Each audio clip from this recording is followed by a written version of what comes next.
You do not know us. Yet, you do know us. We exist for reasons beyond your comprehension. We are no one. Yet, we are everyone. The fleeting shadow in your periphery. The stranger in your factory. The friend of a friend whom you've never heard of before. We are the eye of the God Emperor. Were you there at the purge of Armageddon's hives? Did you burn 1 billion orcs to ash? Have you ever stared into the eyes of 1,000 nightmares made real? No. We are the blade in the dark, poised to strike at the hearts of those who seek our demise. We are the dam that stops the flood. Did you have to crack a world apart as we did after the fall of Ignis Prime? No. We act in secret for reasons beyond imagination. We crush the mutant, the Xenos, and the heretic. We are the fist of mankind. We are the best of mankind. Our legions are drawn from the whole Imperium. We are the magnet that draws the true, the just, the honorable. You do not know us, but we are always there. Watching, waiting, learning. Our enemies are infinite. The will be fed to the ever-sweltering grave. But we are ever vigilant. Have you ever had to crawl through the sewers of a chaos cultist-infested megacity? Have you ever heard the torment of a whole world? The torment of its citizens? Have you ever had to choke the life from the corrupted? Have you ever had the burning blade wreathed in holy light? No. Ours is a history of whispers, of blacked-out documents. We touch every word. We see every pict. The heretic mocks us, but still looks over his shoulder, as we will be waiting. For he knows the executions of Ulanar Tertius. The Xenos think us a myth, and they will come to learn. They will come to learn of the broken mountains of foul scum that have sought to mock us. The mutant has not the mind to realize his nightmares are real. As real as the righteous cleansing of Gorel before its death by my hand. We are no one. We are everyone. Our rosette carries power beyond the feeble limits of a man's imagination. Some call us extremists. I asked them why we shouldn't be extreme in our faith to the God Emperor. We are countless. Some call us overreaching. I asked them, is it better to have a striking arm that is too long, or not long enough? Fools say our members obey doctrines too sternly. They call us Puritans. I wonder why they want us impure in the first place. The close-minded ask why we allow radicals in our ranks. I wonder why they shame those whose power they fear they cannot control. And many call it a phantom, a myth. And I ask them, what then is that behind you? We are the first point of contact. We are the last shadow before the dark. Fools accuse us of being dishonorable. Let me ask you this.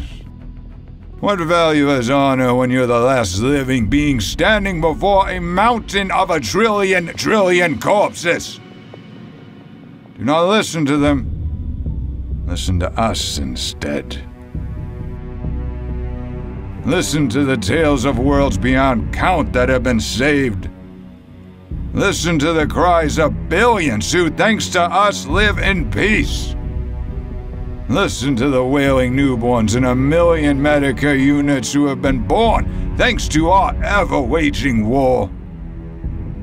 And let me ask you this. Have you heard the tale of Real the Martyr? No, you can't have heard of it, but you will hear it now. On the world of Chorus, a small, unimportant world in the galactic fringes, an inquisitorial investigation was requested. Imperial citizens had started to vanish en masse. Not good for a world which only offered a small tithe of raw resources. It turned out that the planetary governors only called us in when one of their own vanished. Some minor noble from a minor house from another minor world. Isn't it odd how they only contact us when one of their own goes missing? I'm curious.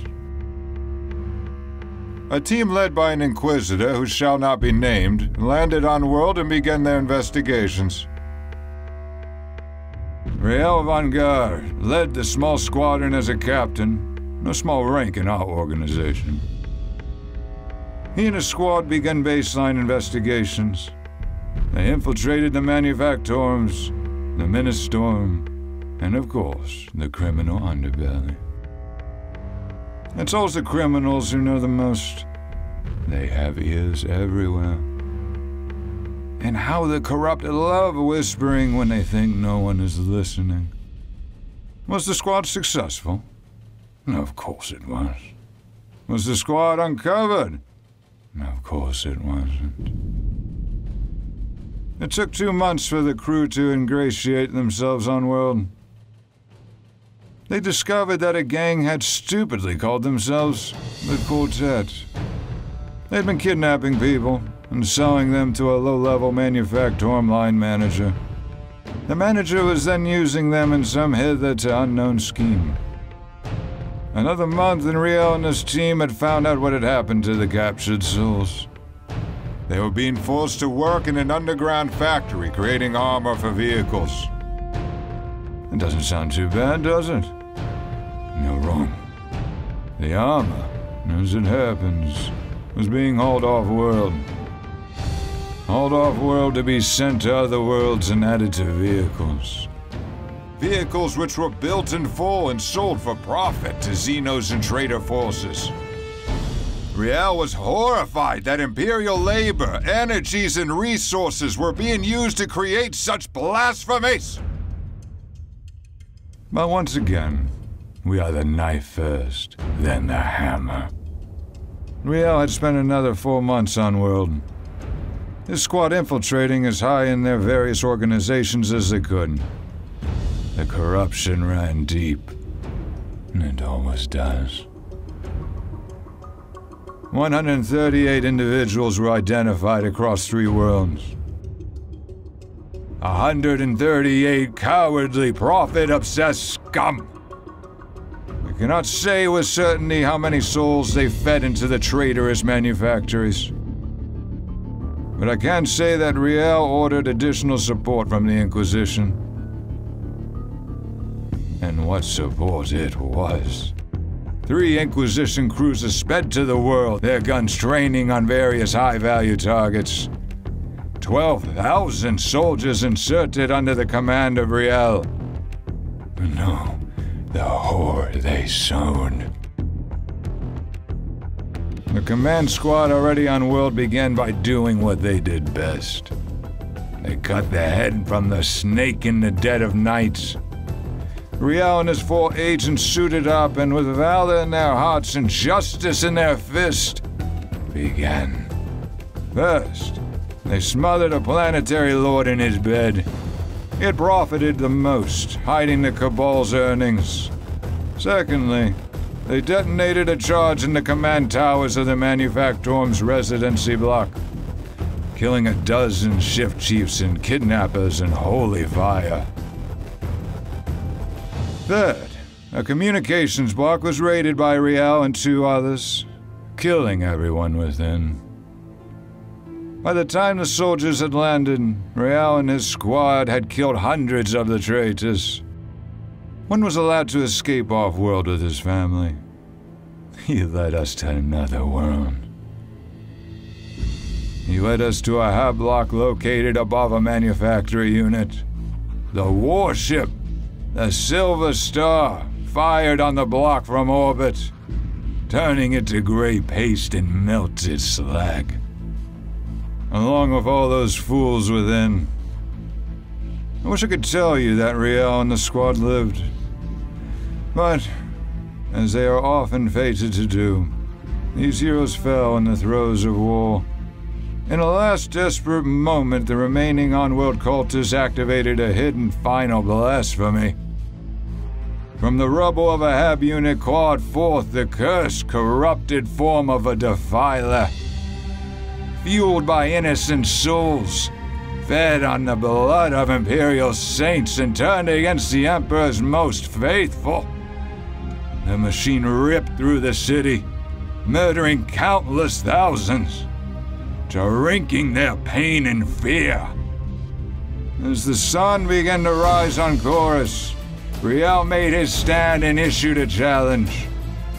Step forth, ye vile blasphemy, and face us! The monstrous engine answered and obliged. The 5-man squad fought for 5 hours against the Defiler, each fought with time, until, rising one last time, Riel detonated a melter charge inside the machine's maw. And in order to destroy it, he knew he had to die. That is a hero. Thanks to him, the world was ours within 16 hours. Thanks to him, witnesses were arrested, questioned, and released. Thanks to him, the tainted were fed to the pious lit on every street corner. And the events of that night were expunged from planetary memory. The names of the traitors were deleted. No martyrs, no fallen heroes, just deleted cowards. Our ships left the world after 3 weeks, bearing the bodies of the heroes who fell. Riel is still venerated on his blessed, beautiful paradise world of Krieg. You can visit his tomb, see the statues, see the carvings depicting this hero's final stand. You can live a life like his. You could die a death like his. Do you doubt that too? It's within you, isn't it? The need to doubt all stories you hear. Are you so incapable of believing that heroes exist? Are you so incapable of cheering on the deaths of those who would harm your family? Or are you truly so lost already? All I can say is this: heed not those whispers. Hark the words of our sainted sisters instead. Blessed are the ignorant, for a mind closed is a mind saved. Repeat the mantra of the preacher. His is the hand of justice, for hatred is the truest weapon. And never forget the words of the damned. Spat between broken teeth and bleeding lips. Forgive me, Father, Too late in the hour of repentance when it shadows one's death. Take our hand, pull yourself from doubt, from darkness, from damnation, from doubt and pain. For we are the Ordo Xenos, the shade that hurts the alien. We are the Ordo Hereticus, the blade that flays the faithless. We are the Ordo Malleus, the fist that breaks the spine of the fallen. We are the Inquisition.